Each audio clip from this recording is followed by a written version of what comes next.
దేవుడు మనల్ని కనికరించి కృప చూపించి ఈ సమయాన్ని దయచేశాడు. ఈ సందర్భంలో మనము దేవుని యొక్క వాక్యాన్ని నేర్చుకున్నాం. మహోన్నతుడైన దేవుడు మానవులమైన మనల్ని ప్రేమించి మన పట్ల ఎంతో ప్రేమ, కనికరము, కృప దయచేస్తున్నాడు. ఆయన యొక్క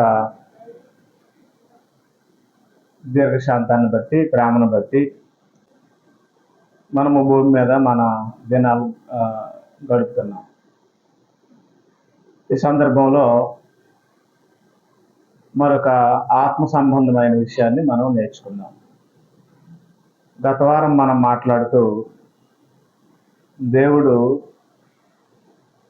లేదా దేవుని యొక్క ప్రేమ అనే విషయాన్ని మనం నేర్చుకున్నాం. ప్రేమ అంటే అర్థం ఏంటి అంటే ఇవ్వడమే తప్ప ఆశించడం అనేది అందులో ఉండదు అనే సంగతి తెలుసుకున్నాం. Love is give, love is nothing but give. అందులో దురాశ కానీ ఏ విధమైనటువంటి ఇది కానీ ఉండదు.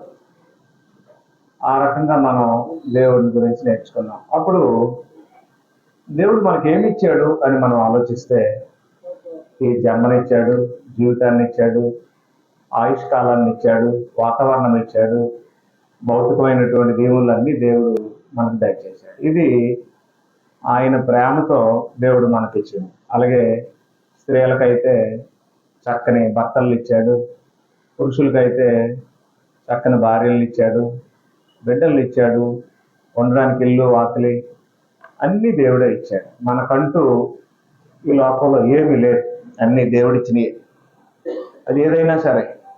అయితే లోకంలో ఉన్న వాళ్ళు కూడా దేవుడే ఇచ్చాడు అంటారు, కానీ దేవుడు ఎవరో తెలియదు. అలాంటి లోకంలో మరొక ఆత్మ సంబంధమైన విషయాన్ని మనం నేర్చుకున్నాం. దేవుని యొక్క స్వభావం. దేవుని యొక్క స్వభావం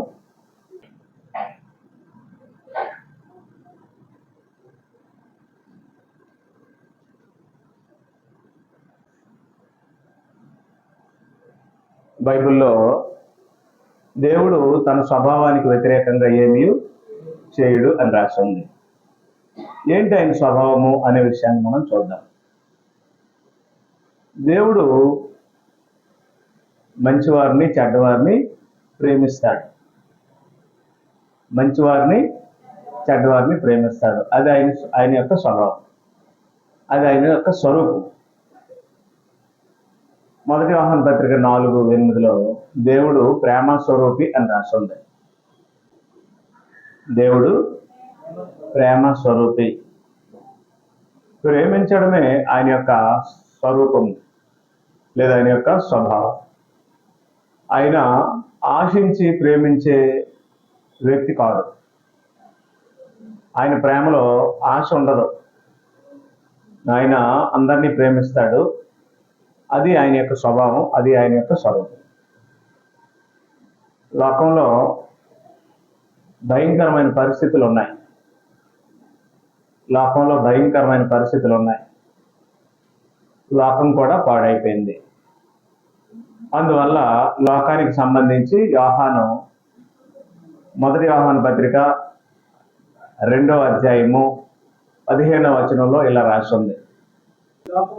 ఈ లోకమును కానీ లోకములో ఉన్న వాటిని కానీ ఏం చేయకూడదు. Do not love the world and do not love the things in the world. లోకమును కానీ లోకములో ఉన్న వాటిని కానీ ప్రేమించకండి.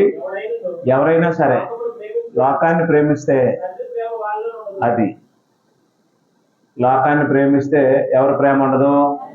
తండ్రి ప్రేమ వానిలో ఉండదు. లోకములో ఉన్నదంతయు అనగా శరీరాశ, నేత్రాశ, జీవపుడమ్మ ఉంటాయి. ఇవి తండ్రి వలన పుట్టినవి కావు. శరీరాశ, నేత్రాశ, జీవపుడమ్మ ఉంటాయి. ఇవి తండ్రి వలన పుట్టినవి కావు. అవి ఏ సంబంధమైనవి? లోక సంబంధమైనవి. అందువల్ల దేని ప్రేమించొద్దన్నాడు? లోకాన్ని ప్రేమించకండి అన్నాడు. లోకం మంచిదా చెడ్డదా? లోకం మంచిదా చెడ్డదా? చెడ్డది, చెడిపోయింది. లోకం చెడిపోవడానికి మొట్టమొదటి కారకుడు ఎవరు? ఆదాం.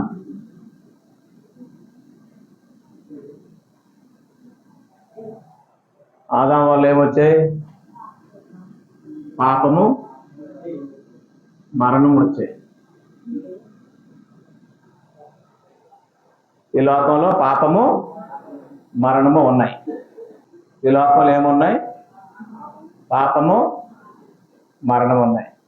లోకం పాడైపోయింది. లోకం పాడైపోవడానికి మొదటి కారకుడు ఎవరు? ఆదాము, హవ్వ. ఆదాము లోకంలోనికి ఏం తెచ్చాడు? పాపాన్ని, మరణాన్ని తెచ్చాడు. ఇప్పుడు లోకంలో ఉన్నాయా లేవా? ఉన్నాయి. తేలేనగా పాపం వల్ల వచ్చే జీతం మరణం. లోకం పాడైపోవడానికి రెండో వ్యక్తి ఎవరు? దేవుడు.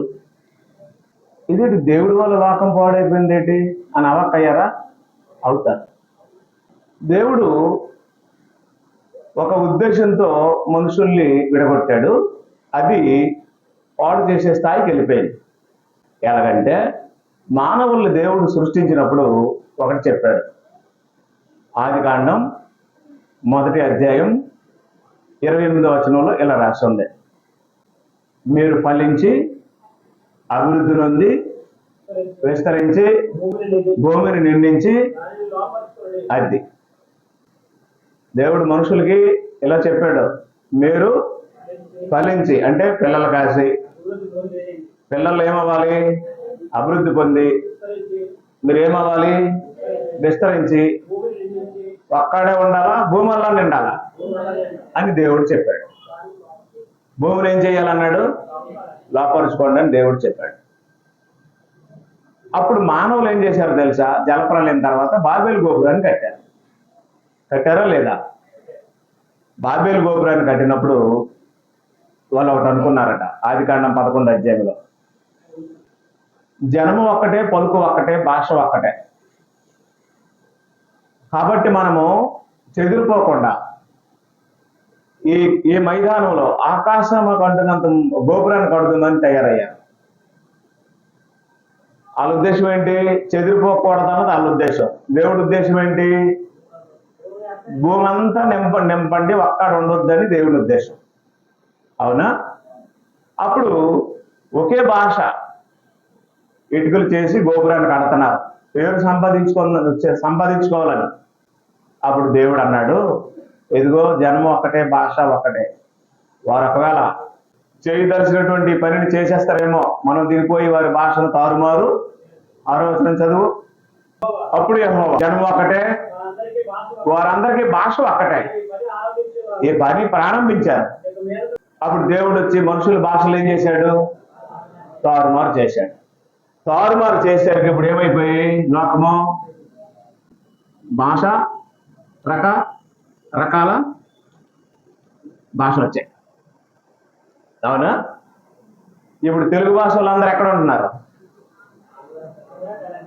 ఆంధ్ర, తెలంగాణ. హిందీ భాష వాళ్ళు ఎక్కడ ఉంటున్నారు? బెంగాలీ వాళ్ళు ఎక్కడ ఉంటున్నారు? మరాఠీ వాళ్ళు ఎక్కడ ఉంటున్నారు?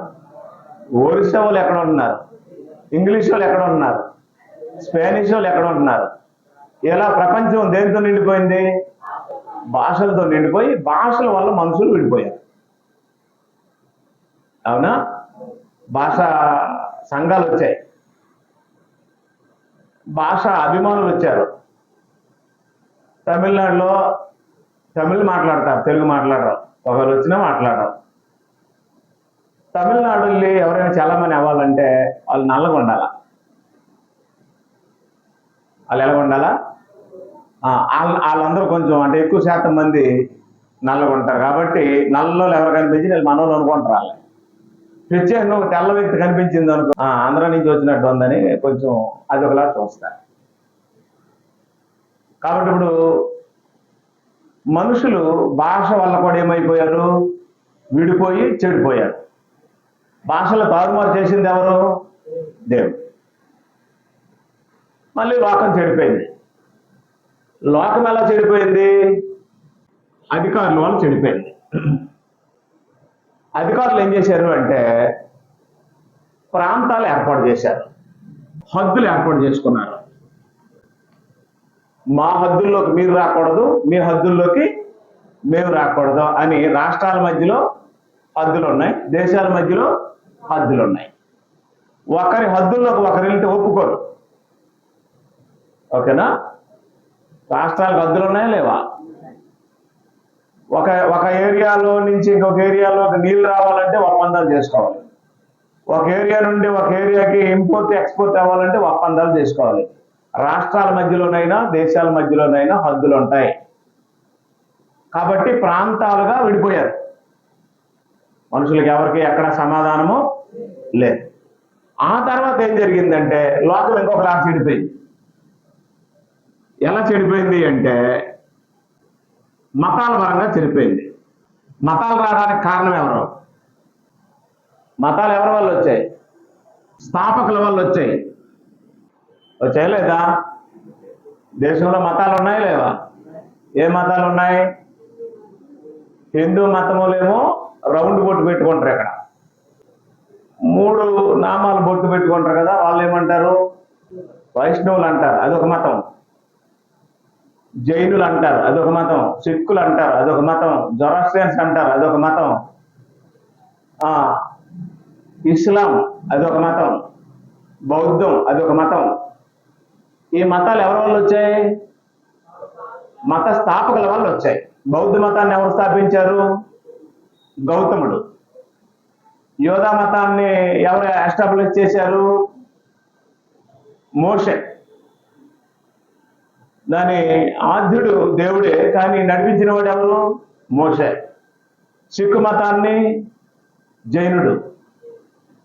ఎలాగున ఎన్ని మతాలు ఉన్నాయో అన్ని మతాల వల్ల కూడా విడిపోయారు జనం. ఆ మతం యొక్క సింబల్ బొట్టు. ఇలా బొట్టు పెట్టుకున్న వాళ్ళు ఉంటారు, ఇలా బొట్టు పెట్టుకున్న వాళ్ళు ఉంటారు, ఇక్కడ బొట్లు పెట్టుకున్న వాళ్ళు ఉంటారు. ఇవన్నీ సింబల్స్ అన్నమాట. ఆ సింబల్స్ని బట్టి బొట్టులు.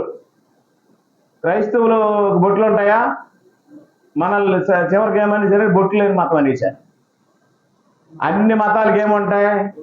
బొట్లు ఉంటాయి. ఈ మతానికి బొట్లు ఉండవనేసారు. మీరు బొట్లు లేని మతం అన్నారు.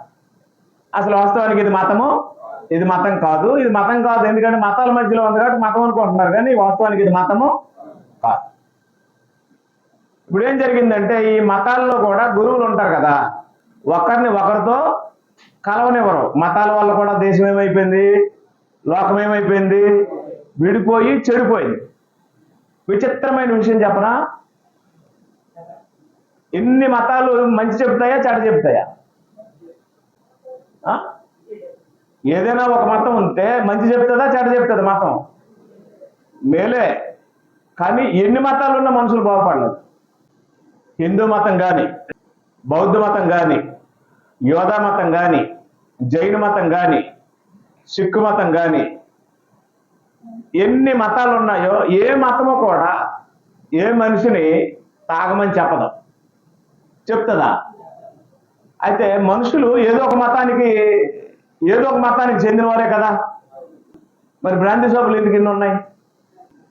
ఇప్పుడు ఒక బ్రాందీ షాప్ దగ్గర ఒక తెల్లారుజాము 100 మంది వచ్చి నిలబడతారు. ఈ 100 మంది ఏదో ఒక మతానికి సంబంధించిన వాళ్ళే కదా. చెప్పండి, ఆ మతం ఆ మనుషులు తాగమని చెప్తుందా?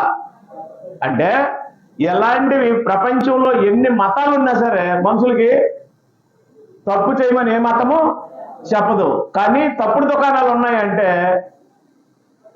మనుషులకి మతం యొక్క ఉద్దేశము అర్థం కాలేదు. పోనీ క్రైస్తవ్యం మతమా? కాదు. ఇప్పుడు క్రైస్తవ్యంలోకి వచ్చిన వాళ్ళు ఎవరైనా తాగుడు ఆపేసి వ్యభిచారం ఆపేసి దొంగతనం ఆపేసి సినిమాలు ఆపేసి వస్తున్నారు కదా. ఇక్కడికి ఎందుకు అన్ని ఆపుకొని వస్తున్నారు? ఇది మార్గం. ఈ మార్గంలో ఉన్న వాళ్ళకి ఎవరికి అలాంటివి ఉండకూడదు. మతంలో ఉన్న వాళ్ళకి అవి ఉన్నాయి అంటే అది సరైన విధానము కాదు. ఇక్కడ కూర్చున్న పురుషులమైన మేము ఎన్నో రకాలైన పొరపాట్లు చేసి వ్యసనాలు ఉన్న వాళ్ళమే. ఈరోజు మానేమా లేదా? మానేశాం. బ్రాంతి షాపుకి మాకు సంబంధం లేదు, సినిమా హాల్కి మాకు ఏ సంబంధము లేదు, వ్యభిచార కొంపలకి మాకు ఏ సంబంధము లేదు, దొంగతనాలకి మాకు ఏ సంబంధము లేదు. అంటే ఉన్న అక్రమ సంబంధాలన్నీ ఏం చేశాం మేము? తెగొట్టుకొని ఈ మార్గంలోకి వచ్చేసాం. ఈరోజు తప్పు చేసే ప్రతి మనిషి ఏదో ఒక మతంలోనూ ఉన్నవాడే. అంటే మతస్థుడు తప్పు చేస్తాడు, కానీ ఈ మార్గంలో ఉన్నోడు మాత్రము తప్పు చేయడు. ఇది మార్గమే. మీరు తప్పు చేస్తారో ఒప్పు చేస్తారో, నాకు కొంత ల్యాండ్ ఇచ్చేసి నేను గుడి కట్టుకొని నేను అక్కడ స్వామీజీని అయిపోయి లేదా గురువుని అయిపోయి మీ అందరి దగ్గర దండుకొని నేను కోట్లు గడించేస్తాను అనుకున్న వాళ్ళు చాలా మంది ఉన్నారు. భక్తుల యొక్క వ్యక్తిగతమైన జీవన విధానంతో ఏ విధమైన సంబంధం లేకుండా, వారికి నైతిక విలువలకు వారి నైతిక విలువలకు సంబంధించి ఏ విధమైన ఇన్స్ట్రక్షన్స్ లేకుండా వారిని దోచుకొని వారితో అక్రమ సంబంధాలు పెట్టుకొని వారి బిడ్డల్ని పాడు చేసి ఎంతో మంది లోకంలో సుఖశాంతులు, అష్టైశ్వర్యాలు, భోగభాగ్యాలు వారి డబ్బుతోనే అనుభవించిన వాళ్ళు ఉన్నారు. అవి మతానికి సంబంధించిన లక్షణాలు. ఈ మార్గం ఉన్న వారికి ఎవరికి అలాంటివి లేవు, ఉండవు కూడా. కాబట్టి మతాలకు సంబంధించి కూడా దేశం ఏమైపోయింది? పాడైపోయింది. అప్పుడు కులాలు ఎవరి వల్ల వచ్చాయి? నాయకుల వల్ల ఏమొచ్చాయి? కులములో మరియు కుల వ్యవస్థ వచ్చింది. కుల వ్యవస్థ అంటే ఏమి లేదండి, మానవత్వము లేనిది అని అర్థం. కుల వ్యవస్థ అంటే ఏంటి? మానవత్వము లేనిది అని అర్థం. అంటే ఒక ఏరియాలో ఒకే కులానికి సంబంధించిన 4 ఇళ్ళు ఉంటాయి, అదే ఏరియాలో వేరే కులానికి సంబంధించిన ఒక ఇల్లు ఉంటుంది. ఏ కథా కార్యక్రమాలు జరిగినా వాళ్ళు నలుగురు కలుస్తారు, ఈ 5వ ఇంటి వాళ్ళు కలవనివ్వరు. ఎందుని బట్టి? కులాన్ని బట్టి. దాన్ని బట్టి మనకు అర్థమైన విషయం ఏంటి? కులానికి ఇచ్చిన ప్రాధాన్యత దేనికి ఇవ్వట్లేదు? మానవత్వం లేకుండా ప్రవర్తించి మనిషిని హీనంగా చూస్తున్నారు. కులము అంటే మానవత్వం లేనిది అని అర్థం. కులం పేర్లు రాసుకోవచ్చు సర్టిఫికెట్ల మీద, తప్పేట్లేదు. ఎందుకంటే ఆల్రెడీ అదొక వేలు తన్నేసింది. మత శాఖలు ఎలాగైతే వేలు తన్నేసి ఉన్నాయో కుల వ్యవస్థ అలాగే వేలు తన్నేసి ఉంది. దాన్ని ఇప్పుడు రూపమాపేసి వేలు పీకేసి బయట పారేసే శక్తి ఏ మానవుడికి లేదు. మానవత్వం లేనిది కుల వ్యవస్థ, మనిషిని మనిషిగా చూడనిది కుల వ్యవస్థ. ఇదెంత దరిద్రం అంటే దేవునికి లేదు ఇది. ఈ కుల జబ్బు మానవులకు ఉంది, ఎవరికి లేదు? దేవునికి లేదు. దేవుడు మనుషులందరినీ యథార్థంగా పుట్టించాడు, అవునా? కులం ఏ స్థాయికి వెళ్ళిపోయింది అంటే దేవుళ్ళని దేవతల్ని కూడా వాళ్ళ కులంలో కలుపుకునే స్థాయికి వెళ్ళిపోయింది, అవునా? అప్పుడు నిజదేవుడి గురించి చెప్పడానికి వెళ్తే ఏమంటున్నారంటే మా కులదేవత ఉంది కదండి, మా కులదైవం ఉన్నాడు కదండి అంటున్నారు లేదా? చెప్పండి. అంటే కులము దేవుడిని కూడా, దేవుడిని అంటే సర్వశక్తి సంపన్నుడిని కాదు, వారు అనుకున్న దేవుడిని కూడా కులం ఏం చేసింది? కలిపేసుకుంది. అందువల్ల ఎక్కడైనా ఒక చిన్న గుడో గోపురమో ఏదైనా చూస్తే వాళ్ళు పట్టుకున్నారు వాళ్ళ కులదేవత, వాళ్ళ కులగుడి అని అంటారు కదా, వాళ్ళు కూడా అంటారు కదా. దేన్ని బట్టి వచ్చింది? వాళ్ళ కులాన్ని బట్టి వచ్చింది. అంత భయంకరమైనది కులం. బ్రహ్మ యొక్క తల నుండి ఒక జాతి వారు, భుజాల నుండి మరొక జాతి వారు, తొడల నుండి మరొక జాతి వారు, పాదాల నుండి మరొక జాతి వారు వచ్చారని ఉందా లేదా? మనుధర్మ శాస్త్రంలో బుర్ర నుండి వచ్చిన వాళ్ళు కొంతమంది, భుజాల నుండి వచ్చిన వాళ్ళు కొంతమంది, తొడల నుంచి వచ్చిన వారు కొంతమంది, పాదాల నుంచి వచ్చిన వారు కొంతమంది అని ఉందా లేదా? ఈ పాదాల నుండి వచ్చిన వాళ్ళు ఎవరట? ఈ మోకాల్లో నుండి పాదాల్లో నుండి వచ్చిన వాళ్ళు ఎవరు? శూద్రులు. అంటే బీసీ వాళ్ళు, ఎస్సీ వాళ్ళు, ఎస్టీ వాళ్ళు, ఓకేనా? అప్పుడు ఇంకా ఈ పాదాలకు వేళ్ళు ఉంటాయి కదా, ఆ వేళ్ళలో నుంచి వచ్చిన వాళ్ళు ఎవరు? ఇంకా హీనులు అనమాట, అస్పృశ్యులు. వాళ్ళు అంటడానికి ముట్టడానికి కూడా అర్హత లేని వాళ్ళు వచ్చారనమాట. ఇప్పుడు ఆ లెక్క ప్రకారం చూసిన వాళ్ళు అనుకున్నటువంటి ఆ శాస్త్రానికి సంబంధించిన దేవుడికి జబ్బున్నట్టే కదా. మీకు అర్థం అట్లా అంటే కాల్లో ఏమున్నట్టు మరి జబ్బున్నట్టే కదా. ఏ జబ్బు అది? కుల జబ్బు ఉన్నట్టే కదా. అంటే ఒక శరీరం అనేది ఉంటే శరీరంలో కాలుకు ఒక జబ్బు బుర్రకు ఒక జబ్బు ఉంటుందా? వాళ్ళు ఎంత తెలివి తక్కువ పనిచేస్తారు అంటే మీరు ఒకసారి చూడండి. అభిషేకం చేసినప్పుడు బొమ్మ యొక్క నెత్తి మీద నుంచే పోస్తారు, తేనైనా పాలైనా నీళ్ళైనా ఏవైనా. పూజించినప్పుడు మాత్రము పాదాల దగ్గర పడిపోతారు. నీ పాద పద్మములు అంటారు, నీ పాదములే చరణం అంటారు. మరి పాదాల్లో నుండి అస్పృశ్యులు వస్తే పాదాలు పూజించడం ఏంటి? ఆవిడ ఎక్కడి నుంచి పూజించాలి? ఎక్కడి నుంచి బయట పూజించాలి, కిందన వదిలేయాలి. అంటే వాళ్ళకి ఎలా నచ్చింది అలా చేస్తారు. వాళ్ళు చేసిందే వేదం, చెప్పిందే నీతి అన్నట్టు ఉంటారు మనుషులు. పాదాలు పూజ చేసినప్పుడు, పాదాల మీద పువ్వులు వేసినప్పుడు, పాదాలకి నమస్కారం చేసినప్పుడు, పాదాలు నెత్తి మీద పెట్టుకొని వాళ్ళు ఊరేగినప్పుడు అరే శూద్రులు వచ్చినటువంటి పాదాలు మీరు ముట్టుకున్నారేంటి? మీరు అపవిత్రం అయిపోతారు కదా అన్నాళ్ళు మల్నాటోళ్ళు వెళ్ళి. మేము శూద్రులం కదా, ఈ పాదాల్లో నుంచి మేము వచ్చాం, ఆ పాదాలు మీరు పట్టుకుంటారేంటి అన్నారు. అర్థం చేసుకోండి. కులం ఎంత భయంకరమైనది అంటే వారు నమ్మిన దేవుడిని కూడా కులంలో కలిపేశారు. కలపలేదా? కలిపేశారు. అంత భయంకరమైనది కులం. దేవుడు మానవుల్ని రెండే రెండు జాతులుగా పుట్టించాడు.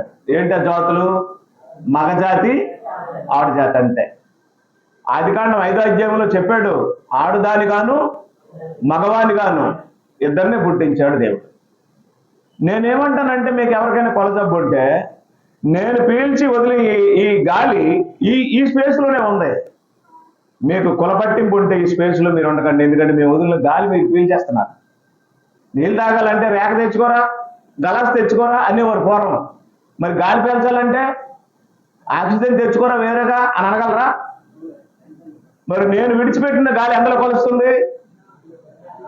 నా నోట్లో నుంచి వచ్చిన గాలి ప్రాణవాయువు కార్బన్ డైఆక్సైడ్ ఎందులోకి వస్తుంది?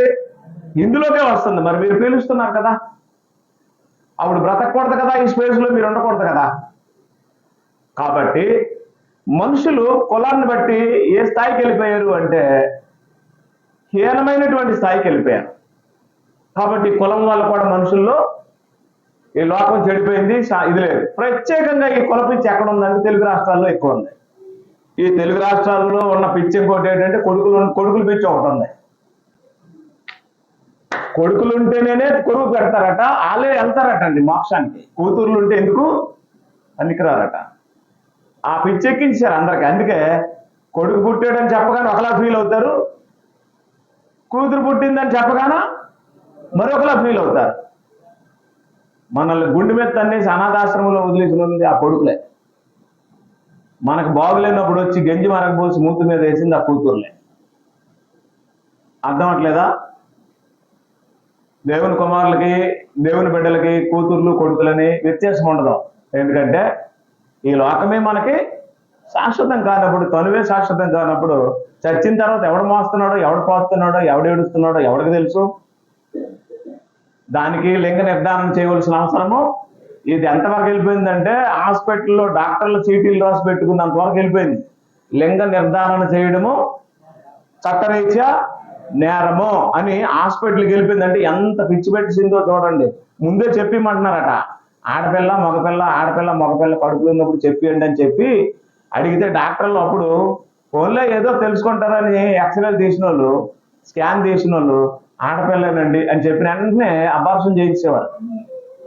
ఎంతో మంది ఆడపిల్లలు ఏం చేశారు? అబార్షన్లు చేసి చంపేశారు. మరి కొంతమంది ఆ మిషన్కి దొరకకపోతే వాళ్ళు కాసిన తర్వాత పట్టుకెళ్ళి చంపేశారు. అందుకే ఈరోజు ఎక్కడ పెళ్ళిళ్ళు పెళ్లి కూతురులు ఎక్కడ దొరకట్లే. ఈ డెఫిసిటీ రావడానికి గల కారణం ఏంటంటే కడుపులో ఉన్నప్పుడే పిల్లల్ని ఏం చేశారు? చంపేశారు. పుట్టిన తర్వాత ఆడపిల్లల్ని చంపేశారు. బాల్యంలోనే చాలా మంది ఆడపిల్లల్ని దుర్మార్గులు పాడు చేసి చంపేశారు. ఇప్పుడు ఆడపిల్లలు దొరకట్లేదు. ఉన్న పిల్లల్ని కాపాడుకుంటే చాలు. మనకి ఇన్ని జబ్బులు లోకంలో ఉన్నాయి. ఇంకేమని రాయను? ధనికులు దరిద్రులని భేదం ఉంది. లేదా ధనికులు దరిద్రులు. ఓదారంగ వస్త్రాలు కట్టుకొని బంగారు పొంగరం పెట్టుకొని మీ సమాజంలో వచ్చిన అక్కడ కూర్చోబెడతారు మీరు. రిక్షా తొక్కొని మట్టి పని చేసుకొని చెమట కార్చుకొని తలపాకేసుకొని వచ్చినటువంటి వ్యక్తిని ఒక దగ్గర కూర్చోబెడతారు మీరు. మీలో భేదాలు ఉన్నాయని రాశాడు యాకోబు. ప్రశస్తమైన వస్త్రాలు పెట్టి కట్టుకొని సెంట్లు వేసుకొని చక్కగా కనిపించిన వాళ్ళు వస్తే అక్కడ కూర్చోండి, ఆ పీఠం మీద కూర్చోండి అంటారట. మురికి బట్టలు వేసుకొని భేదవాడుగా వచ్చిన వాడిని ఏం చేస్తారట, అయ్యి ఎందుకయ్యా శివరికి వెళ్ళిపోతారు, శివను కూర్చో అక్కడ కూర్చో అని అంటారట. ఈలాగా ఎన్నో తారతమ్యాల వల్ల, ఎన్నో వ్యత్యాసాల వల్ల లోకం ఏమైపోయింది, పాడైపోయింది. వీటికి అతీతుడిగా ఒకడు భూప్రవేశం చేశాడు. పాప మరణాలతో సంబంధం లేకుండా, రకరకాల భాషలు మాట్లాడే వారితో భాష పక్షపాతం లేకుండా, ప్రాంతీయ భేదం లేకుండా, మత భేదం లేకుండా, కుల భేదం లేకుండా, ధనికులు దరిద్రులని భేదం లేకుండా ఈ లోకంలోనికి వచ్చినటువంటి ఏకైక వ్యక్తి యేసుప్రభు. ఆయన మనుషుని యొక్క ముఖం చూసేవాడు కాడు, కులం చూసేవాడు కాడు, జాతి చూసేవాడు కాదు, స్త్రీ పురుష భేదం చూసేవాడు కాదు. వీటికి అతీతంగా భూప్రవేశం చేశాడు యేసుప్రభు. మహానుభావుడు. వీటికి అతీతంగా భూమి మీద బ్రతకడం ఎవరి అవసరము? ఎక్కడో ఒక్కడ దేంట్లోనే ఒక దాంట్లో మనిషి ఎంటైంగిల్ అయిపోతాడు, చిక్కుకుంటాడు.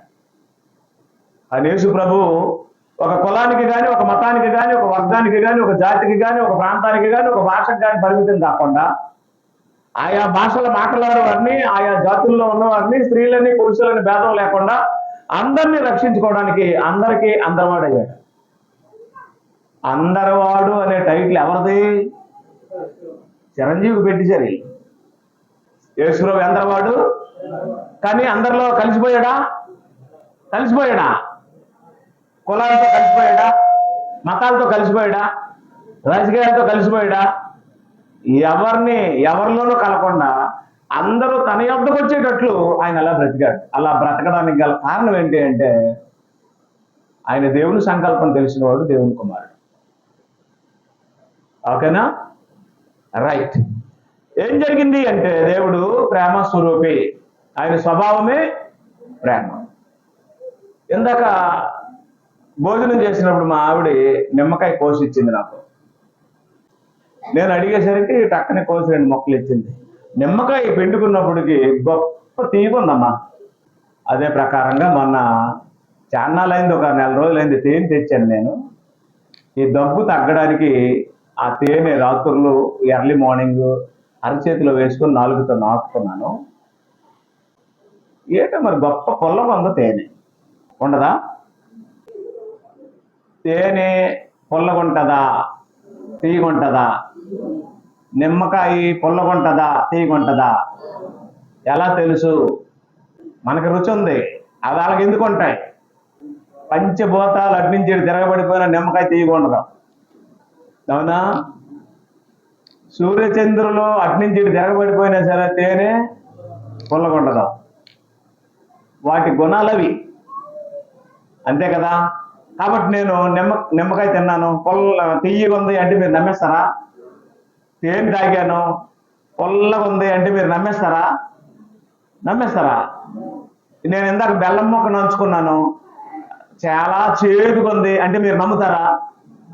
చెప్పండి, ఎందుకు నమ్మరు? వాటి గుణాలు మార్చుకోవు, అవునా? అలాగే దేవుడు కూడా తన స్వభావానికి వ్యతిరేకంగా ఏమీ చేయడు. ఏదైనా చేస్తాడా? ఆయన స్వభావాన్ని బట్టి ఆయన స్వభావంతోనే ఉంటాడు, కానీ ఇలాంటి పాడైపోయిన లోకంలో కలుస్తాడా? చెప్పండి, కలవడం. ఏంటి ఆయన స్వభావము అంటే ప్రేమ. ఆయన స్వభావం, దేవుని స్వభావం ఏంటి? ప్రేమ. ఆయన స్వభావం. నేను చెప్పాను, కిందటి వారం చెప్పాను, ఆయనకి కోపం ఉంది, కానీ ఎంతసేపు ఉంటుంది? దేవుడి కోపం వస్తే ఎంతసేపు ఉంటుంది?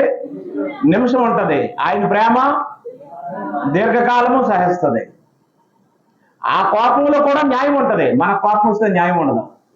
ఏం మాట్లాడుతామో మనకే తెలీదు, నోటికి అడ్డు ఆపు ఉండదు మనకి. దేవుడు కోపంలో కూడా న్యాయం చూపిస్తాడు, దేవుడు కోపంలో కూడా ప్రేమ చూపిస్తాడు. అంతటి అత్యున్నతమైనటువంటి గుణాలు కలిగిన వాడు దేవుడు. ఆయన తన స్వభావానికి వ్యతిరేకంగా ఏమీ చేయడు. ఇప్పుడు దేవుడు ఏ స్వరూపాన్ని మనం రాసుకున్నాం? దేవుని యొక్క స్వభావం ఏంటంటే, దేవుడు ఏ స్వరూపి? ప్రేమ. ఆయన స్వభావమే ప్రేమ. అయితే ఏం చేస్తాడు? ఆయన స్వభావమే ప్రేమ అయితే ఏం చేస్తాడు అంటే, సామెతల గ్రంథము 10:12, పగ కలహములు రేపును. రైట్. దేవుడు ప్రేమ స్వరూపి. ఇటు ప్రేమ స్వరూపి అయిన దేవుడు సామెతలు 10:12 ప్రకారము ఏం చేస్తాడు? ప్రేమ ఏం చేస్తాడట? దోషములు కప్పును. ఒక మనిషి మీద ఒక మనిషికి పగ ఉందనుకోండి, ఒక మనిషి మీద ఒక మనిషికి ఈర్ష్య ఉందనుకోండి, ఒక మనిషి మీద ఇంకొక మనిషికి ద్వేషం ఉందనుకోండి, ఏం పడతాయి? కలహాలు పడతాయి, తగులు పడతాయి. అవునా? కానీ ప్రేమ ఉంటే తప్పును ఏం చేస్తుందట? కప్పేస్తుంది. తప్పుని దాచుకోవడం వేరు. ఇక్కడ కప్పును అంటే క్షమించునని అర్థం. ప్రేమ లేకపోతే మనుషులు ఏం చేయలేరు? క్షమించలేరు. దేవుని గురించి ఒక అద్భుతమైన విషయం ఉంది. కీర్తన 103:3 ఒకసారి చదవండి. ఎందువల్ల? ప్రేమ ఉంది కాబట్టి. నువ్వెన్ని దోషాలు చేసినా దేవుడు ఏం చేస్తాడు? క్షమించాడు, క్షమిస్తున్నాడు. దేవుడు క్షమిస్తున్నాడని దోషాల్లో రెచ్చిపోకండి. దేవుడు క్షమిస్తున్నాడని దోషాల్లో పెంచిపోకండి. దేవుడు క్షమిస్తున్నాడు, కళ్ళు మూసుకుంటున్నాడు అని ఇష్టానుసారంగా పాపానికి చోటు ఇవ్వకండి. ఎందుకంటే ఈ ప్రేమ స్వరూపి, ఈ దీర్ఘశాంతుడు క్షమించినంతసేపు క్షమించి ఒక్క నిమిషంలో పాపం చూపిస్తాడు ఏదో ఒక రోజు. అప్పుడు ఆయన ముందు నిలబడడానికి ఎవరికి శక్తి సాలదు. దేశాలే నిలబడలేదు. రాజులు, చక్రవర్తులు, సామ్రాజ్యాలు ఆయన ముందు నిలబడలేదు. ఆఫ్టర్ ఆల్ 5 అడుగులు 6 అడుగులు శరీరం ఏమి నిలబడుతుంది? మాడిపోతుంది. దయతో మీరు గుర్తుంచుకోండి. పగ ఏం రేపుతుందట? ఒకడు పగ పెట్టుకున్నాడు అనుకోండి, రేపుకి వెళ్ళిపోతుంటాడు కలహము. అదే ఒకడికి ప్రేమ ఉందనుకోండి, పాపాలను ఏం చేస్తాడు? తప్పుల్ని క్షమిస్తాడు. ఇప్పుడు దేవుడు ప్రేమ స్వరూపు కదా. దేవుని సారం ఏంటి? What is the essence of God అంటే love. Love is the essence of God. ప్రేమ దేవుని యొక్క సారము. అయితే ఆయన ఏం చేస్తాడు? క్షమిస్తాడు. ప్రేమిస్తాడంటే అర్థం ఏంటి? క్షమిస్తాడు. వాస్తవానికి ఎక్కడ కూర్చున్న మనం అందరము ఆయన క్షమించకపోతే ఎప్పటికి ఎక్కడ ఉండాలి? ఎక్కడ ఉండాలంటే ఇంట్లోనే ఉండాలని కండి. మనం చేసిన మొదటి పాపానికే మనం చచ్చిపోతే, దేవుడు మనల్ని గోతులో పెట్టేస్తే ఏ పాటికి మన దెబ్బల మీద గడ్డి మొలిసి మొక్కలు మొలిసేస్తాయి. పగ కలహము రేపుతుంది. ప్రేమ దోషములను కప్పుతుంది. ఇప్పుడు దేవుడు ప్రేమ స్వరూపి అని చెప్పాను కదా, అదేంటి? ఒక స్టేట్మెంట్. ఆయన స్వభావానికి సంబంధించిన ఒక స్టేట్మెంట్, అంతే కదా. ఆయన మనల్ని ఎంతవరకు ఉంచాడా? ఎప్పుడో చేసిన పాపాలకు చంపేశాడా? ఉంచాడా? దేన్ని బట్టి ఉంచాడు? ప్రేమను బట్టే ఉంచాడు. అంటే థియరాటికల్ గా దేవుడు ప్రేమ స్వరూపి అని దేన్ని బట్టి తెలిసింది? బైబిల్ బట్టి. అది సమాచారం. ప్రాక్టికల్ గా దేవుడు తన ప్రేమను చూపించాడని దేన్ని బట్టి తెలిసింది? మన జీవితాన్ని కాపాడాడు, నిలబెట్టాడు. అవునా? అయితే మ్యూచువల్ గా మనకు ప్రేమ లేదు. మ్యూచువల్ అండర్స్టాండింగ్ అంటాం కదా. మ్యూచువల్ అంటే ఇద్దరు వ్యక్తుల మధ్యలో ఏమి లేదు? ప్రేమ లేదు. అంటే ఇది చూడండి, దేవుడు ప్రేమ స్వరూపి. ఆయన తన స్వభావం ప్రేమతో నింపుకొని ఉన్నాడు. ఆయన స్వరూపమే ప్రేమ. మళ్ళీ ఇక్కడికి వచ్చి రొట్టె గురించి, ద్రాక్షరసం గురించి, కానుకల గురించి, దేని గురించి ప్రార్థన చేస్తే ప్రేమ కలిగిన మా తండ్రి అని ప్రార్థన చేయకండి ఎవరు. ప్రేమ కలిగిన మా తండ్రి అనకండి. ఆయన ప్రేమ కలిగినోడు కాదు, ప్రేమ స్వరూపి. ఆయన నిండా ప్రేమ ఉంటాడు. ప్రేమ కలిగినోడు ఎంత ఉంటాడు? దేవుడు ఎంత, దేవుడు అంత అంత సర్వాంతర్యామి అయిన దేవుడిని ఒకడొచ్చి ప్రార్థన చేసి ప్రేమ గల మా తండ్రి అంటున్నాడు. ప్రేమ గలవాడు నరుడు, ప్రేమ స్వరూపి దేవుడు. కాబట్టి దేవుడిని ఉచ్చరించినప్పుడు ఏమనకూడదు?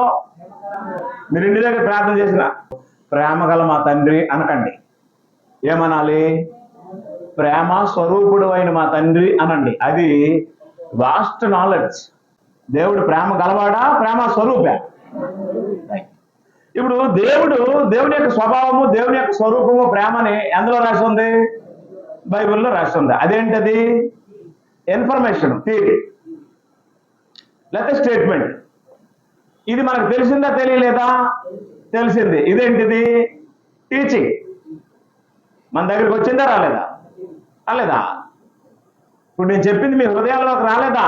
మీ చెవులకు వినపడలేదా? వచ్చింది. ఇప్పుడు మ్యూచువల్గా మనం ఏం చేయాలి అంటే, ఒకరికొకరు ఏం చేయాలి?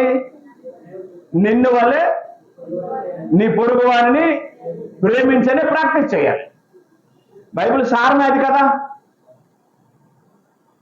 బైబిల్ సారమే దేవుడే ప్రేమ. బైబిల్ సారమే ప్రేమ. నిన్ను వల్లే నీ పొరుగు వారిని ఏం చేయాలి?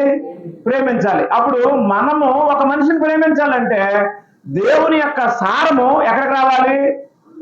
మనలోనికి రావాలి. ఇప్పుడు పిల్లలు నీరసంగా ఉన్నారు. ఇప్పుడు నువ్వే నీరసంగా ఉన్నావు అనుకమ్మా. ఇప్పుడు నువ్వు నీరసం తగ్గిపోవాలంటే నీకు ఏం చేయాలి? నా కూతురు నీరసంగా ఉంది, ఎంత తిన్నా వంట పట్టట్లేదు, నీరసం ఎక్కువైపోతుంది. అప్పుడు ఎక్కడ తీసుకెళ్తాం? హాస్పిటల్ తీసుకెళ్తాం. నీరసం తగ్గాలంటే ఏం చేస్తాం? డాక్టర్ గారు ఏం చేస్తారంటే బెడ్ మీద వేసి బాటిల్ పెడతారు. అవునా? చిన్న మాట, బాటిల్లో ఉండే లిక్విడ్ బాటిల్లో ఉంటే ఈవిడికి నీరసం తగ్గుతుందా? లిక్విడ్ ఎగితే నీరసం తగ్గుతుందా? మనము ఒకరినొకరు ప్రేమించాలనే ఇన్ఫర్మేషన్ తెలిస్తే మనకి ప్రేమ వస్తుందా? దాన్ని అప్లై చేసుకుంటే ప్రేమ వస్తుందా? అప్లై చేసుకోవాలంటే ఒక మనిషి ఏం చేయాలి? ప్రేమించాలి. ప్రేమించాలంటే ఏం జరగాలి? ఎదుటివారి దోషాలు ఎత్తకూడదు. ఎదుటివారి దోషాలు ఎత్తకూడదు. ఎదుటివారి లోపాలు మాట్లాడకూడదు. ఎన్ని సంవత్సరాలు అవుతుంది బాప్తీసాలు పొంది? ఎన్ని సంవత్సరాలు బట్టి వాక్యం వింటున్నాం? ఎన్ని పెళ్ళిళ్ళు వాక్యాలు విన్నా, ఎన్ని ప్రసంగాలు విన్నా, ఎన్ని ఆదివారాల వాక్యాలు విన్నా, వాక్యాల్లాగే ఉన్నాయి, కానీ మనలో ప్రయోజనము ఏమి రాలేదంటే బాటిల్లో రసం ఉన్నంత వరకు ఓకే. ఆ బాటిల్గా ఉన్నంత వరకు నీకు ఏ నీరసం తగ్గదు. నీ నీరసం తగ్గాలంటే ఎక్కడికి రావాలి? అది నీ నరాల్లోకి రావాలి. నరాల్లోకి ఎప్పుడైతే లిక్విడ్ వస్తుందో నీకు నీరసం తగ్గుతుంది. అదే మాదిరిగా నీ వ్యక్తిత్వపు స్వభావం మారి దేవుని పోలికలో, దేవుడు సృష్టించిన దేవుని పోలికలోనికి మార్చబడాలి అంటే దేవుడు ప్రేమ స్వరూపి అని సమాచారం తెలిస్తే మార్పు రాదు. ఆ సమాచారాన్ని ఏం చేయాలి? స్వీకరించి సంపూర్ణంగా దానికి లోబడి ఒక మనిషిని ప్రేమించడం ప్రాక్టీస్ చేయాలి. అలా ప్రాక్టీస్ చేయడానికే ఒక పురుషుడికి ఒక స్త్రీని ఇచ్చాడు, ఒక స్త్రీకి ఒక పురుషుడిని ఇచ్చాడు. విశేషం ఏంటంటే ఆ భార్యాభర్తలకు కూడా సాతాను చెల్లం గెట్టేస్తాడు మధ్యలోకి వచ్చి. సాతాను స్త్రీలను వాడుకుంటాడా, పురుషులు వాడుకుంటాడా బలంగా? ఒక కుటుంబం నాశనం అయిపోవాలంటే కారణం, ఒక కుటుంబం బాగుపడాలంటే కారణం, పిల్లలు బాగుపడాలంటే కారణం, పిల్లలు నాశనం అయిపోవాలంటే కారణం, కయ్యను నాశనం అయిపోవడానికి కారణం వాళ్ళమ్మ, ఏసావు నాశనం అయిపోవడానికి కారణం వాళ్ళమ్మ. పాయింట్ అర్థం అవట్లేదా? బైబిల్లో ఏం రాసామో తెలుసా? ఇంట నుండి గృహ పరిపాలన జరిగించి పిల్లలను పెంచి పెద్దవారిని చేసి తండ్రి గౌరవాన్ని, కుటుంబ గౌరవాన్ని పెంచే బాధ్యత ఎవరికి ఇచ్చాడు? స్త్రీలకు ఇచ్చాడు. అందువల్ల కుటుంబ వ్యవస్థ, కుటుంబ కట్టుబాట్లు, కుటుంబ గౌరవము, మర్యాద ఇవన్నీ ఎవరి మీద ఆధారపడి ఉంటాయి? స్త్రీ మీద ఆధారపడి ఉంటాయి. అలాంటి స్త్రీలు సున్నితమైన, మృదువైన, మెత్తని స్వభావంతో ఉంటారు. కాబట్టి సాతాను ఏం చేస్తాడంటే వారిని వాడుకుంటాడు. ఎందుకు వాడుకుంటాడు అంటే వాడి పనికి అనువైన ఆయుధాలుగా మీరు ఉంటారు కాబట్టి. ఇప్పుడు తోవంట పిన్నిసి లెమ్మినోడు వెళ్ళిపోతాడు, ఓ రావురా అని ఎవరంటారు చెప్పండి? తోవంట నైటీలు అమ్మినోడు వెళ్ళిపోతాడు, తోవంట కూరగాయలు అమ్మినోడు వెళ్ళిపోతాడు, తోవంట పచ్చళ్ళు అమ్మినోడు వెళ్ళిపోతాడు, తోవంట పిండివడలు అమ్మినోడు వెళ్ళిపోతాడు. ఎవరు ఆపుతారు? మగవాళ్ళు ఆపుతారా? తోవంట సాతాను వెళ్ళిపోతాడు, ఎవరు ఆపుతారు? తోవంట సాతాను వెళ్ళిపోతాడంటే బయట ఏదో రంగిడి జరుగుతుంది, ఆ ఇంటి దానికి ఈ ఇంటి దానికి. ఈ ఇంట్లో కాముకున్న దేవుని పెట్టకి అది వినబడేసరికి వెంటనే ఏం చేస్తుంది? వెంటనే చేయగలిగి అది మరితేందో అప్పటికి అంటాడు, మనకెందుకు రాలేదు, మనకి తలుపులు వేసి అంటే ఉండ నీకేంటి తెలియదు. అది చుట్టూ తిరిగి తిరిగి తిరిగి తిరిగి తిరిగి తిరిగి తిరిగి వీళ్ళ ఇంట్లోకి వచ్చేసింది. మీకు ఒక విషయం తెలుసా? వాళ్ళు వెంటనే మాట్లాడుకొని కలిసిపోయి ఆనందంగా సినిమాకి వెళ్ళిపోతారు, బజార్కి వెళ్ళిపోతారు. దాని ఎఫెక్ట్ వల్ల నెల రోజులు వీళ్ళిద్దరు మూడు పిల్లలు మాట్లాడుతారు. అంటే మనది కాదు ఆ తగు, ఎవరిదో వచ్చేసిందా లేదా? వచ్చేస్తాయి. ముఖ్యంగా దేవుని పిల్లలు ఇంట్లోకి వచ్చేస్తాయి. అలాంటి వచ్చేవా? అప్పుడు ఎలా ఉండాలి తెలుసా? ఎక్కడైనా సౌండ్ అనిపించింది అనుకోండి, వెంటనే టీవీ సౌండ్ పెట్టేది. అమ్మో మాకు వచ్చేది బాబు ఈ గాలి, ఇంతకుముందు మేము అనుభవించామని టీవీ సౌండ్ ఏం చేయాలి? వీళ్ళు చెప్పాలి, ఏమండి సౌండ్ పెట్టండి, సౌండ్ పెట్టండి, సౌండ్ పెట్టండి, ఏమండి అలా తలుపులు వేసేయండి, కట్టిలు వేసేయండి. ఆ బుద్ధి ఎక్కడది? ఇంకొకవేళ టీవీ సౌండ్ కానీ అప్పుడు ఉందనుకో, ఆత్మే ఎవరో బయట ఏదో తిట్టుకుంటున్నట్టు ఉంది అంటారు వీళ్ళు. అనేక సార్లు చెప్పాను, తమది కానీ తగులోకి దూరం వాళ్ళు వెళ్ళిపోతున్న కుక్క చెవులు పెట్టుకొని వెనక్కలాగి కనిపించుకొని 5 ఇంజక్షన్లు చేయించుకున్న వాళ్ళతో సమానమాట. మనకి ఎందుకు అవన్నీ అంటే నేను ఎందుకు చెప్తున్నాను అంటే, ఆదాము దగ్గర కాడనటువంటి ఈ పప్పులు, ఉడకని పప్పులు సాతానికి ఎవరి దగ్గర ఉడికాయి? అవ్వ దగ్గర ఉడికాయి. సాతాను స్త్రీలు వాడుకుంటాడు. స్త్రీలను సాతాను అనట్లేదు నేను, మీకు అర్థమవుతుందో లేదో. స్త్రీలు సాతాను అంటే అందులో మా ఆవిడ ఉంది, మా అమ్మ ఉంది, నా కూతురు ఉంది, వీళ్ళందరూ మా అక్క ఉంది, వీళ్ళందరూ స్త్రీలే కదా. మా స్త్రీలను నేను సాతాను అనట్లా. ఈ స్త్రీలని సాతాను ఏం చేస్తాడు? వాడుకుంటాడు. స్త్రీలని సాతాను వాడుకుంటాడు అనడానికి ఒక రూపం చూపించాలి మీకు. ఈ జుట్టు చూడండి, ఆ టైంలో నెలకొంటది, ఇలాగా ఇలాగా ఇలాగా చెదిరిపోయి ఉంటది. పొరపాటున భర్త ప్రేమతో వెళ్ళి అలా ఉండకూడదు అని ఇలా అన్నాడు, ఉండి నువ్వేట అనేస్తారు. ఎవరిని? భర్తను కూడా. ఆ ఊపి పిల్లలు వెళ్తే పిల్లలతో చేస్తారు. ఎఫెక్ట్ అది. ఎవరి ఎఫెక్ట్? అదే. ఇప్పుడు చెప్పండి, ఒక ఇల్లు బాగుపడాలంటే ఎవరి చేతిలో ఉంది? ఒక దేశం బాగుపడాలంటే ఎవరి చేతిలో ఉంది? పిల్లలు బాగుపడాలంటే ఎవరి చేతిలో ఉంది? భక్తి విశ్వాసాల్లో ఉండి భార్య భర్తలు సమాధానంగా ఉండాలంటే ఎవరి చేతిలో ఉంది? అంటే ఒక స్త్రీ ఇలా ఉంటే ఆ కుటుంబం, ఆ భర్త, ఆ పిల్లలు, ఆ ఇల్లు వాకులు అన్ని బాగుండి వీళ్ళు ఉన్నతమైన స్థితికి వెళ్ళిపోతారని ఎవరికి తెలుసు? సాతానుకు తెలుసు. కాబట్టి ఎలాగో ఒకలా వాడుకుంటాడు. అమ్మ రూపంలోనైనా వస్తాడు, అత్త రూపంలోనైనా వస్తాడు, పిల్లల రూపంలోనైనా వస్తాడు, ఆడపడుచు రూపంలోనైనా వస్తాడు, మామ రూపంలోనైనా వస్తాడు, లేకపోతే కూరగాయలు అమ్మిన రూపంలోనే వస్తాడు.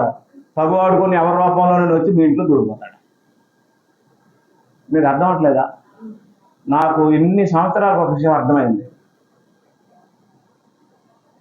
ఏది పోయినా సంపాదించుకోగలం, కానీ ఆనందం పోతే సంపాదించుకోలేము. అది డబ్బుతో కొనేది కాదు.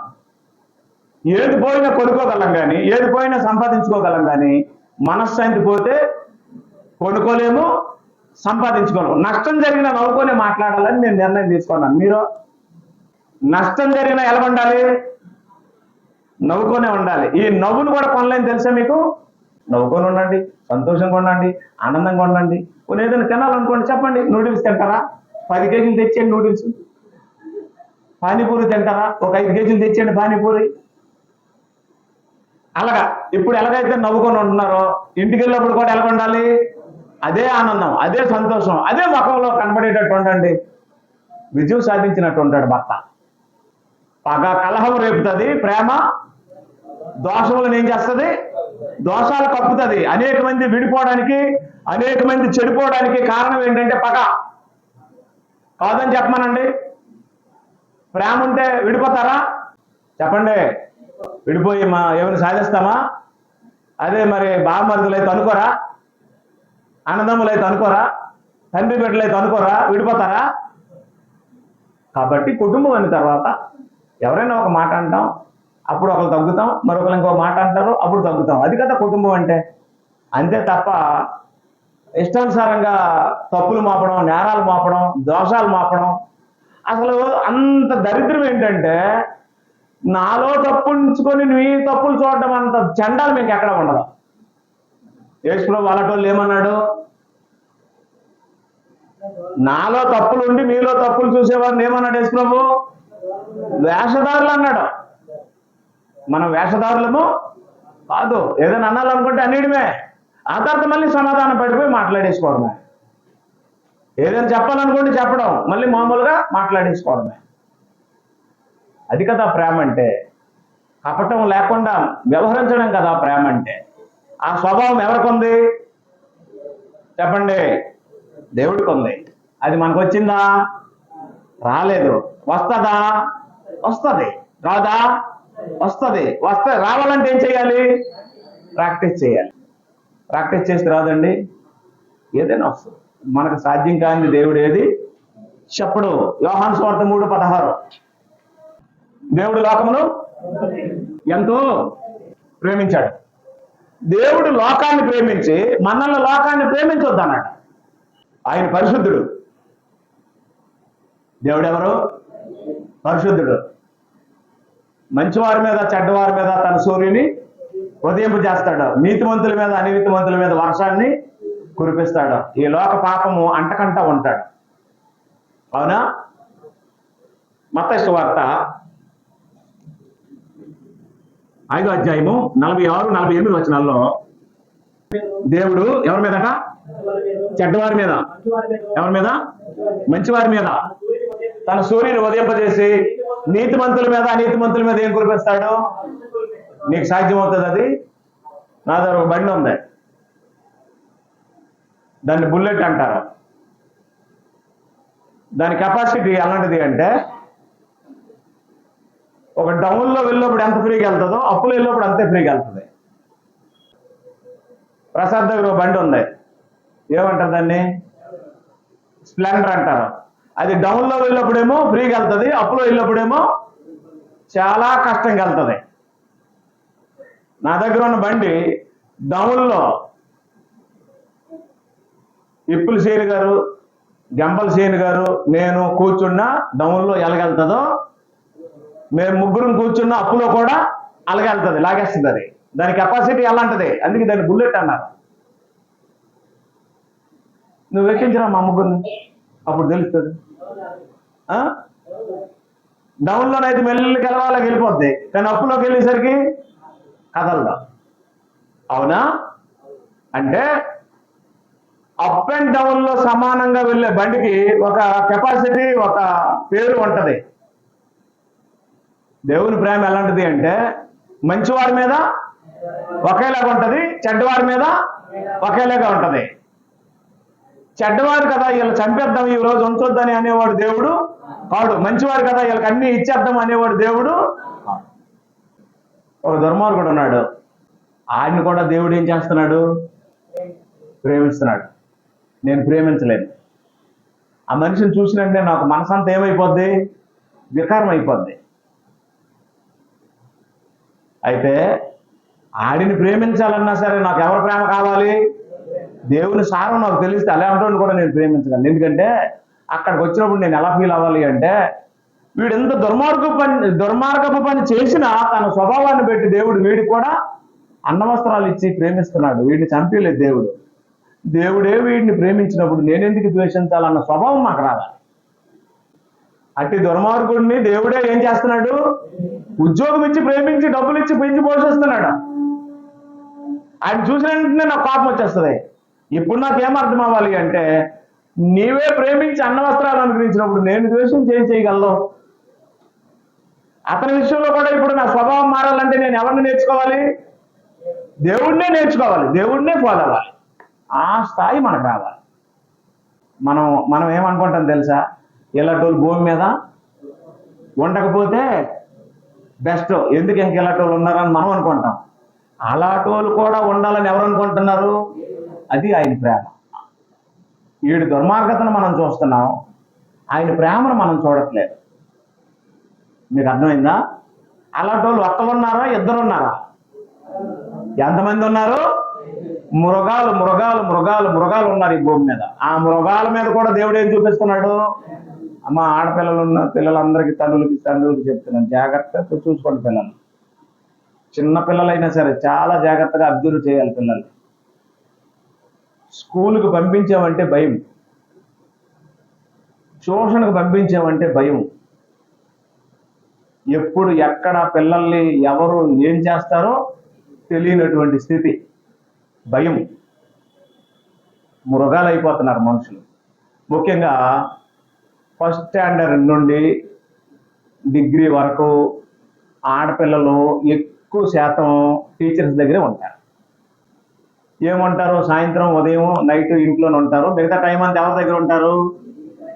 ఉపాధ్యాయుల దగ్గర ఉంటారు. అంటే ఉపాధ్యాయులకు నిజంగా దండం పెట్టాలి, వాళ్ళు విద్య నేర్పుతున్నారు. అందులో దుర్మార్గులు ఉన్నారు కొంతమంది, లేరా? దుర్మార్గులు ఉన్నారు. ఆడపిల్లల జోబుల్లోని చేతులు ఎక్కడం, ఏం తెచ్చారని వెతకడం, భుజాల మీద చేయలేయడం, బొగ్గలకు వెళ్ళడం, బొడ్డు దగ్గర పట్టుకొని కడుపు దగ్గర సొంటికాయలు తీయడం, అబ్బం శుభం తెలియని ఇలాంటి ఆడపిల్లల మీద ఆడు ఒంటి మీద చెయ్యేసి వాళ్ళు గిల్లడం, గెచ్చడం, వాళ్ళ జోబుల్లోని చేతులు పెట్టడం, ఇలాంటి పనులు చేస్తున్నాడని తెలిసి పిల్లలు వచ్చి పలానా టీచర్ ఇలా చేసాడమ్మా, ఇలా చేసాడు అనేసరికి మనకి ఎలా ఉంటుందండి? అలాంటి వాళ్ళు ఉన్నారు. జాగ్రత్త. ఆడపిల్లలు ఇంటికి వచ్చిన వెంటనే చిన్నపిల్లలైనా సరే ఒళ్ళంతా తనిఖీ చేయండి, శుభ్రంగా స్నానం చేయండి, వాళ్ళకి అన్నీ చెప్పండి. అమ్మ, ఎవరైనా కొట్టినా, ఒంటి మీద చేసినా, ఏ జరిగినా నాకు చెప్పు అని చెప్పండి. భయంకరంగా ఉన్నాయి సిచ్యువేషన్స్. ఎంతో మందిని కట్టేసి కొట్టేశారు, ఎంతో మందికి చెప్పుల దండలు వేశారు, ఎంతో మంది ఉద్యోగాలు తీసేశారు. అయినా బుద్ధి రావట్లేదు, నా రిక్వెస్ట్ ఏంటంటే పిల్లలు జాగ్రత్తగా చూడండి, ఆడపిల్లలు కానీ పిల్లలకి. ఆ దుర్మార్గుడిని ప్రేమించినంత మనసు మనకుందా? ఆ దుర్మార్గుడిని కూడా ప్రేమించి అన్నవస్త్రాలు పెట్టే మనసు ఎవరికి ఉంది? ఆయనకి నిజంగా శతకోటి నమస్కారాలు, ఆయనకి స్తుతులు, స్తోత్రాలు. ఎంత గొప్ప దేవుడో చూడండి. అంటే మంచివారిని ప్రేమించే, మంచివారితో స్నేహం చేసే మనసు మనకుంది. మంచివారిని, చెడ్డవారిని, మృగాల్ని, దుర్మార్గులు కూడా భూమి మీద ఏం చేస్తున్నాడు ఆయన? ఎంత మంచి దేవుడో, ఎంత గొప్ప దేవుడో చూడండి. ఏం లేదండి, ఒక క్షణం ఇలాగంటి చాలు ఆడు భూమి మెట్లో కలిసిపోతాడు.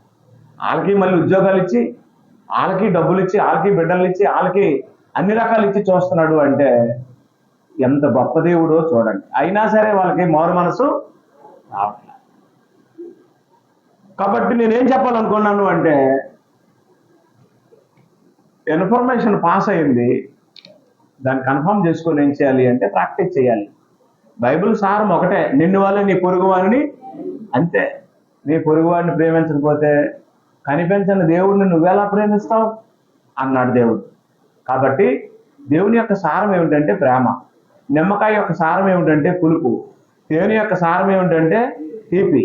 కాకరకాయ యొక్క సారం ఏమిటంటే చేదు. దేవుని యొక్క సారం ఏమిటి అంటే ప్రేమ. ఆయన గుణం పోదు, దీని గుణము పోదు, దాని గుణము పోదు. కాకరకాయ సూర్యుడు భూమి మీద పడిపోయినా సరే తీయకుండదు, ఉంటుందా? చెప్పండి అమ్మా. తేనె భూమి తల్ల కిందలు అయిపోయినా సరే చేదుకుండదు. దేవుడు పంచభూతాలు లయమైపోయినా సరే తన స్వభావాన్ని మార్చుకోడు. మనం మారవలసిందే తప్ప ఆయన మారేవాడు కాడు. ఆయన ఏకరీతిగా ఉంటాడు. అట్టి ఏకరీతిగా ఉన్న దేవుని యొక్క స్వభావము, స్వరూపం ఏంటంటే ప్రేమ. ఆ లక్షణాన్ని మనం సంపాదిస్తే కలహము ఆగుతుంది. దేవుని యొక్క స్వభావాన్ని సంపాదిస్తే ఏమి రాదు? కలహాలు ఆగుతాయి, తగువులు ఆగుతాయి, కొట్లాట్లు ఆగుతాయి, ద్వేషాలు ఆగుతాయి, ఈర్షలు ఆగుతాయి, కక్షలు ఆగుతాయి, కపటం ఆగిపోద్ది. అది లేకపోబట్టి ఇవన్నీ వచ్చాయి.